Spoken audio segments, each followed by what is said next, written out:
नमस्कार. आजच्या या क्विक आणि हाय यील्ड रिव्हिजन सेशनमध्ये सर्वांचं स्वागत आहे. MPSC आणि इतर स्पर्धा परीक्षांसाठी गोदावरी नदी प्रणाली हा किती महत्त्वाचा टॉपिक आहे हे वेगळ्याने सांगायला नकोच. हा आपला एक मास्टर क्लास असणार आहे, जिथे आपण एकदम फास्ट पेसमध्ये आणि अचूकपणे हा पूर्ण टॉपिक कव्हर करणार आहोत. सो रेडी आहात ना? चला सुरू करूया. बरं, आज आपण नेमके काय काय पाहणार आहोत? सुरुवातीला नदीची ओळख आणि व्याप्ती, तिचा उगम आणि प्रवाहाचा मार्ग, डाव्या आणि उजव्या किनाऱ्यावरील उपनद्यांची रचना, महत्वाची धरणं आणि प्रकल्प, आणि शेवटी या नदीचं आर्थिक आणि सांस्कृतिक महत्त्व. आणि हो, सगळ्यात शेवटी एक रॅपिड फायर MPSC क्विज सुद्धा असणार आहे बरं का, त्यामुळे शेवटपर्यंत लक्ष देऊ नये का. चला तर मग आपल्या या भौगोलिक प्रवासाची सुरुवात करूया. आपला पहिला विभाग आहे ओळख आणि व्याप्ती, दक्षिण गंगा. आता भारतातील दुसऱ्या क्रमांकाची सर्वात लांब नदी कोणती? तर ती आहे आपली गोदावरी. या नदीला अत्यंत आदराने दक्षिण गंगा असं म्हटलं जातं. आणि हे फक्त एक नाव नाहीये बरं का, तर ते या नदीच्या अवाढव्य विस्ताराची आणि पावित्र्याची साक्षच आहे. भारताच्या दक्षिणेकडची गंगा जणू. आणि इथे सर्वात महत्त्वाचा फॅक्ट येतो, जो आयोगाचा एकदम लाडका आहे. गोदावरीची एकूण लांबी आहे 1465 किलोमीटर. हो, 1465. हा आकडा अगदी डोक्यात फिट बसवून ठेवा. परीक्षेत थेट विचारला जाणारा हा प्रश्न आहे. आता ही 1465 किलोमीटर लांबीची नदी फक्त महाराष्ट्रातच थांबत नाही. ती महाराष्ट्र, तेलंगणा, आंध्र प्रदेश, छत्तीसगड आणि ओडिशा अशा तब्बल 5 राज्यांतून आपला प्रवास करते. एखाद्या महाकाय वृक्षाच्या फांद्यांसारखा हा विस्तार संपूर्ण दक्षिण भारताला जोडतो आणि शेवटी ती बंगालच्या उपसागराला जाऊन विलीन होते. आपला दुसरा विभाग आहे उगम आणि प्रवाह. अगदी त्र्यंबकेश्वरापासून ते थेट बंगालच्या उपसागरापर्यंतचा तिचा मार्ग आता आपण पाहूया. गोदावरीचा उगम नेमका कुठे होतो? तर महाराष्ट्रातील नाशिक जिल्ह्यात त्र्यंबकेश्वर इथे असलेल्या ब्रह्मगिरी पर्वतावर. पश्चिम घाटातील हे अतिशय नयनरम्य आणि पवित्र असं स्थान आहे. अगदी इथूनच तिचा तो पूर्वेकडचा भव्य प्रवास सुरू होतो. आणि महाराष्ट्रातून वाहताना ती कोणकोणत्या जिल्ह्यांना स्पर्श करते?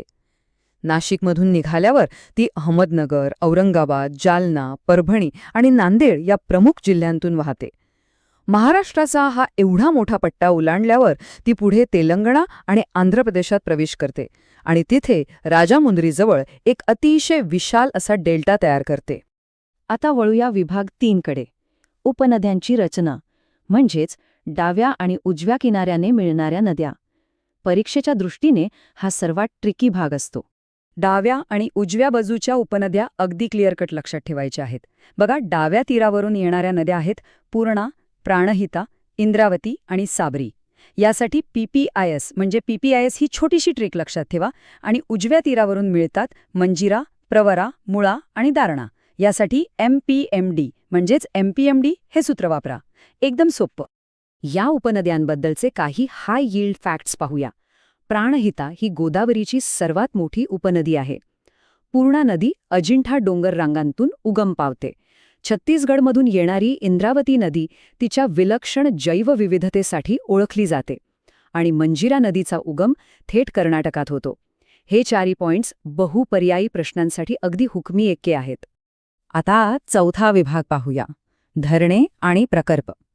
मानवाने या नदीच्या पाण्याचा कसा उपयोग करून घेतला आहे ते समजून घेऊया. गोदावरीवरील प्रमुख धरणांची यादी केली तर त्यात औरंगाबादमधील पैठण येथील जैकवाडी धरण, नाशिकमधील गंगापूर धरण आणि निफाडजवळचा नांदूर मध्यमेश्वर प्रकल्प सर्वात महत्त्वाचे ठरतात. या जैकवाडी धरणाचं महत्त्व तर खूपच मोठं आहे.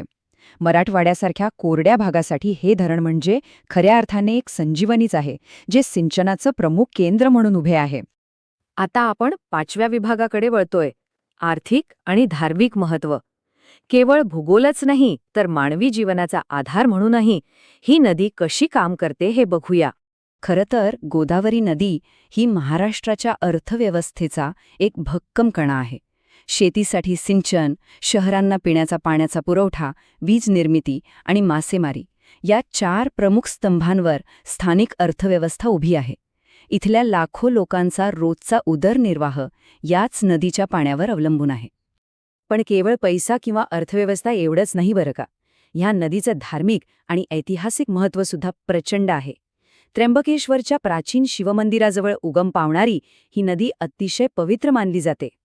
नाशिकमध्ये ह्याच नदीच्या तीरावर दर 12 वर्षांनी महाकुंभमेळा भरतो, जिथे देशभरातून कोट्यावधी भाविक एकत्र येतात. विचार करा, किती मोठा इम्पॅक्ट आहे या नदीचा आपल्या संस्कृतीवर. आता आपण आपल्या या सेशनच्या अगदी शेवटच्या टप्प्यात आलो आहोत. विभाग 6, MPSC रॅपिड रिव्हिजन आणि क्विज. आतापर्यंत आपण जे काही पाहिलं त्याची टेस्ट घेण्याची वेळ आली आहे. क्विज सुरू करण्यापूर्वी हे 6 मुद्दे एकदा डोळ्यांखालून घालाच. गोदावरी म्हणजे दक्षिणगंगा, उगम त्र्यंबकेश्वर, लांबी 1465 किलोमीटर, शेवटी मिळते बंगालच्या उपसागराला, सर्वात मोठी उपनदी प्राणहिता आणि महत्त्वाचे धरण जयकवाडी. हे फॅक्ट्स तोंडपाठ असलेच पाहिजे. चला आता सुरू करूया क्विज. प्रश्न पहिला. गोदावरी नदीचा उगम खालीलपैकी कुठे होतो? पर्याय आहेत ए. महाबळेश्वर, बी. अमरकंटक, सी. त्र्यंबकेश्वर की डी. लोणार. मनातल्या मनात उत्तर तयार ठेवा. प्रश्न दुसरा. गोदावरी नदीला कोणत्या टोपण नामाने किंवा सन्मानाने ओळखले जाते? पर्याय आहेत ए. उत्तर गंगा, बी. दक्षिण गंगा, सी. कृष्णमाता की डी. नर्मदा देवी. एकदम सोपा प्रश्न हा.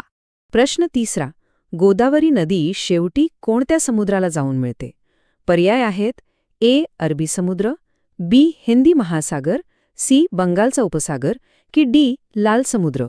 प्रवासाचा शेवट कुठे होतो ते आठवा. आणि आपला शेवटचा प्रश्न. गोदावरीची सर्वात मोठी उपनदी कोणती आहे?